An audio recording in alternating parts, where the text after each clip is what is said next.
Hello everyone, आप सभी का स्वागत है कोगेट सीएसआईटी यूट्यूब चैनल में। और आज से हम स्टार्ट करेंगे सेट थ्योरी, डिस्क्रीट मैथमेटिक्स का फर्स्ट टॉपिक, फर्स्ट चैप्टर जो है सेट थ्योरी। एंड देन उसके बाद हम आगे के टॉपिक्स करेंगे। सो बिना टाइम वेस्ट करे शुरू करते हैं। सबसे पहले देखते हैं सेट होता क्या है।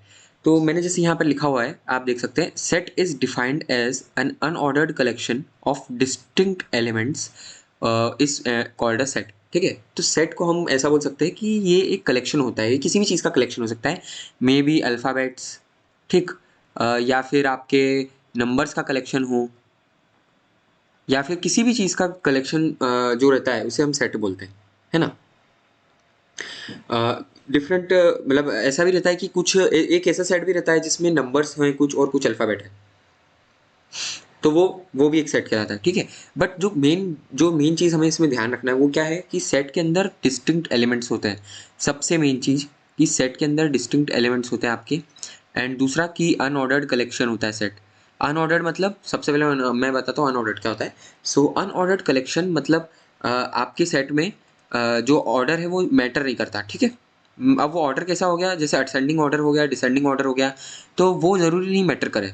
मतलब अगर आपका सेट ए 1 2 3 दे रहा है, ए इक्वल टू 1 2 3 है, और एक और सेट है 3 1 3 1 और 2, ठीक है, तो ये दोनों सेम है ना। ऐसा नहीं कि ये सेट अलग हो गया, ये सेट अलग हो गया, ये दोनों सेट सेम सेट कहलाता है। ये होगी सेट की डेफिनेशन। एंड नेक्स्ट जो हम देख रहे हैं वो है जो डिस्टिंक्ट एलिमेंट्स वाली चीज़ है। देखो, जो सेट रहता है उसके अंदर रिपीटेड एलिमेंट्स अलाउड नहीं है। ठीक है, अगर आप मान लो आपका एक ऐसा सेट बना हुआ है ना, और एक ऐसा सेट बना हुआ है, तो सबसे बड़ी चीज़ कि ये एक सेट कहलाता ही नहीं, पहली चीज़, है ना। ये रिपीटेड एलिमेंट्स है यहाँ पे, इसलिए ये सेट कहलाते नहीं। हाँ, इसे हम बोलेंगे कि ये सेट है, बट ये सेट नहीं कहलाता है क्योंकि इसमें रिपीटेड एलिमेंट्स है, वन जो है वो रिपीट हो रहा है दोबारा। ठीक है, ये हमारा सेट की डेफिनेशन वगैरह हो गई। अब नेक्स्ट हम चलते हैं कार्डिनलिटी क्या होती है सेट की। ठीक है, कार्डिनलिटी बहुत ईजी है, मैं ज़्यादा टाइम नहीं दूंगा। कार्डिनलिटी मतलब count of elements in the set.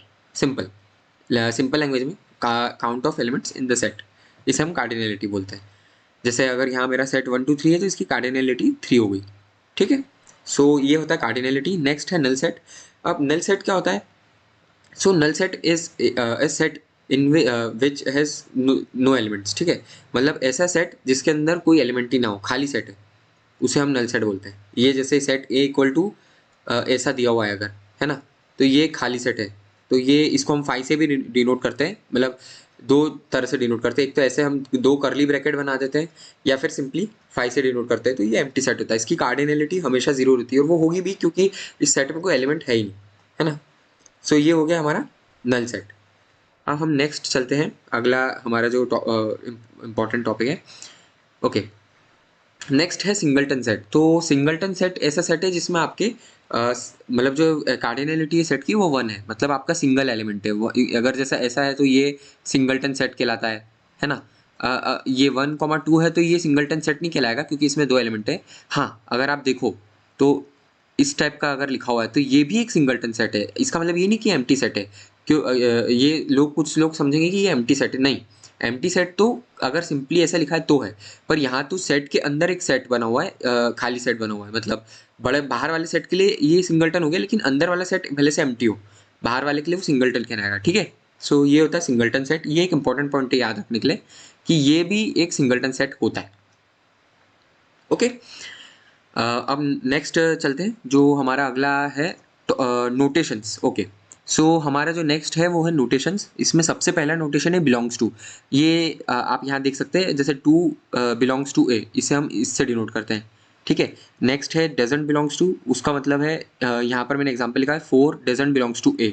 मतलब हमारा सेट अगर ए इक्वल टू 1 2 और 3 है, तो 2 is a member of A या फिर belongs to A is right, है ना। And 4 is a not a member of A is right, but अगर 4 is a member of A लिख दिया तो ये गलत हो जाएगा। ठीक है, स्टेटमेंट वाले सवाल आते हैं कई बार गेट में, बोल दिया आपको इस टाइप से साइन दे दिए और बोला कि ये ट्रू है कि नहीं, वो आपको बताना रहता है। ठीक है, ये हो गया डजन बिलोंग्स टू। अब नेक्स्ट है हमारा सबसेट। ठीक है, तो सबसेट क्या होता है? किसी सेट का मतलब कोई एक सेट है हमारे पास, ठीक है, उसके अंदर हमने उसके कुछ एलिमेंट्स सिलेक्ट करें और एक नया सेट बना दिया, है ना, तो वो सबसेट कहलाता है। जैसे मैंने यहाँ पर लिखा है इफ़ ए इज़ 1 2 3, है ना, उसके अंदर हमने एक नया सेट बनाया बी, उसके अंदर एलिमेंट 1 और 2 डाला, ठीक है। तो इससे क्या मुझे क्लियर हो गया कि B is a subset of A, ठीक है। हाँ, अगर ऐसा है कि ए इज इक्वल टू 1 2 3, ठीक, and B is equal to 2 3 4, so आप नहीं बोलोगे कि B is a subset of A, क्योंकि बी में एक ऐसा एलिमेंट है जो ए में प्रेजेंट नहीं है, समझे। मतलब सबसेट इन सिंपल वर्ड्स ऐसा समझ लो कि बड़े वाले सेट के अंदर से हमने छोटा सेट निकाला और छोटे सेट का हर एलिमेंट बड़े वाले में प्रेजेंट है। ओके, सो यहाँ पर हमने मतलब देख लिया कि कैसे सबसेट क्या होता है, एंड मैंने आपको बता दिया कि किस कंडीशन में वो सबसेट कहलाएगा, ठीक। अब हम आगे चलते हैं नेक्स्ट चीज़ पे। हाँ, एक चीज़ इंपॉर्टेंट है, मतलब इस डिस्क्रीट में इंपॉर्टेंट नहीं है, बट हाँ, जब आप जैसे DBMS सब्जेक्ट है हमारा, डेटाबेस मैनेजमेंट सिस्टम वाला जब सब्जेक्ट जो सब्जेक्ट है उसमें कुछ कभी कभार यूज़ हो जाता है इस चीज़ का, जो मैंने यहाँ पॉइंट लिखा है। फर्स्ट पॉइंट है, जैसे ए हमारा सेट 1 2 3 है और बी 1 2 3 है, ठीक है। तो ये दोनों सेट इक्वल हैं। सो ये कब इक्वल हैं, इसका मैथमेटिकली कैसे प्रूव करेंगे। सो हम लोग क्या करेंगे, अगर हम चेक करेंगे if B is a subset of A, पहला ये फर्स्ट कंडीशन चेक करी मैंने, है ना। सेकंड मैंने चेक करी if A is a subset of A, अगर दोनों ट्रू होती है then we say A is equal to B.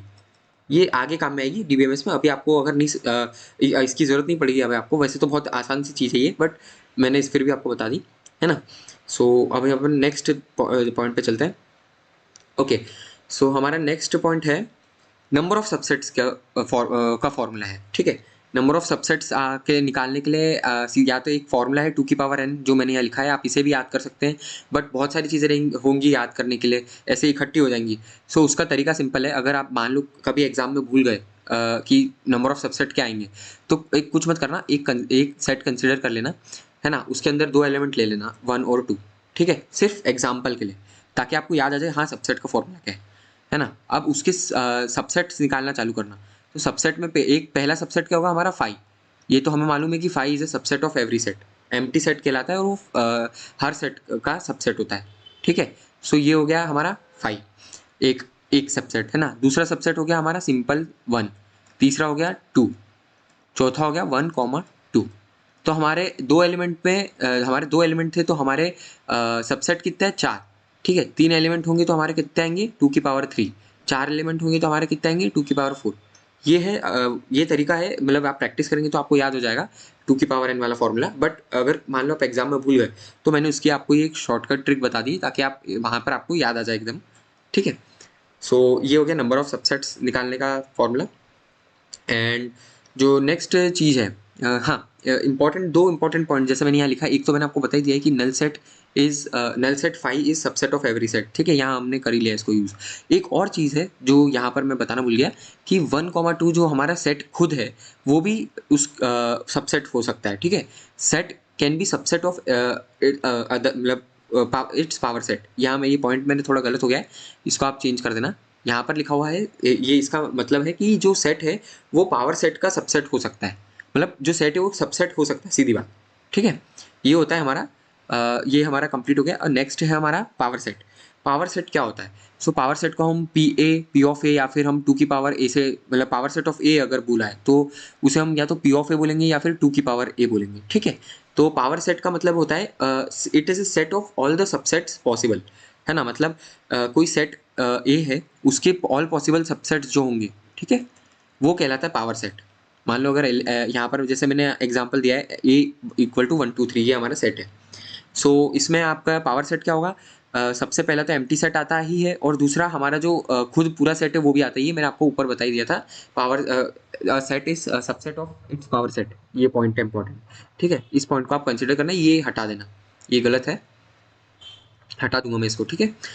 सो ये हमारा पावर सेट निकालने के लिए ये हमारा हो गया एक एम्प्टी सेट, एक वो खुद जो सेट है वो आ गया। नेक्स्ट है सिंगल सिंगल वाले हम एलिमेंट्स लेंगे, जैसे 3 एलिमेंट है तो सिंगल वाला 1 2 3 सिंगलटन सेट हो गए, है ना।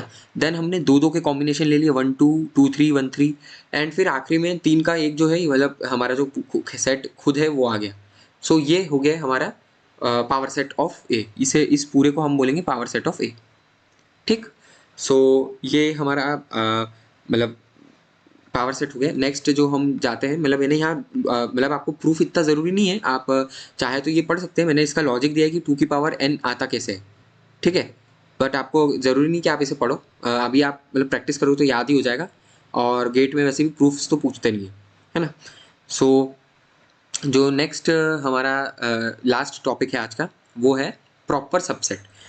प्रॉपर सबसेट क्या होता है? सो देखो, प्रॉपर सबसेट मतलब ऐसा सबसेट जिसके जो मतलब जो हमारा सेट ए है, ठीक है, हमारा सेट ए में अगर 1 2 3 एलिमेंट्स है, तो प्रॉपर सबसेट वो होता है जिसमें हमारे जो बी एलिमेंट, बी हमारा अगर प्रॉपर सबसेट होगा अगर हमारे ए के एलिमेंट्स उसमें हों, पहली चीज़। लेकिन जो कार्डिनलिटी है ए की, वो बी के बराबर नहीं होना चाहिए, ठीक है। यहाँ मैंने कार्डिनलिटी लिखना था, यहाँ मैंने ये दोनों वो नहीं लगाए ब्रैकेट्स, है ना। ये इस तरह से हम कार्डिनलिटी डिनोट करते हैं। सो ये कहलाता है प्रॉपर सबसेट, ठीक है। आपका सबसेट होना चाहिए, पहली बात मतलब एलिमेंट होना चाहिए, सेट का एलिमेंट होना चाहिए। हमारा बी सेट में ए के एलिमेंट है, बट जो उसकी जो कार्डिनलिटी वो सेम नहीं होना चाहिए, ठीक है। ये है, ये कहलाता है प्रॉपर सबसेट। सो ये आज मैं यहीं तक कवर करूँगा। नेक्स्ट जो क्लास रहेगी उसमें हम सेट ऑपरेशंस कवर करेंगे, है ना। मैंने यहाँ लिस्ट बनाई है, यूनियन हो गया, इंटरसेक्शन हो गया, डिफरेंस हो गया, कॉम्प्लीमेंट हो गया, सिमेट्रिक डिफरेंस हो गया और कार्टेशियन प्रोडक्ट हो गया। ये सारे जितने भी हैं ये नेक्स्ट वीडियो में मैं कवर कर लूँगा। एंड आज के लिए इतना ही। और अगर आप एक गेट एस्पिरेंट हो तो चैनल को सब्सक्राइब जरूर कर लेना, और अगर आपको वीडियो अच्छा लगे तो लाइक एंड शेयर जरूर करना, और कमेंट करके बताना मुझे कैसे क्या इंप्रूवमेंट करना चाहिए। Thank you.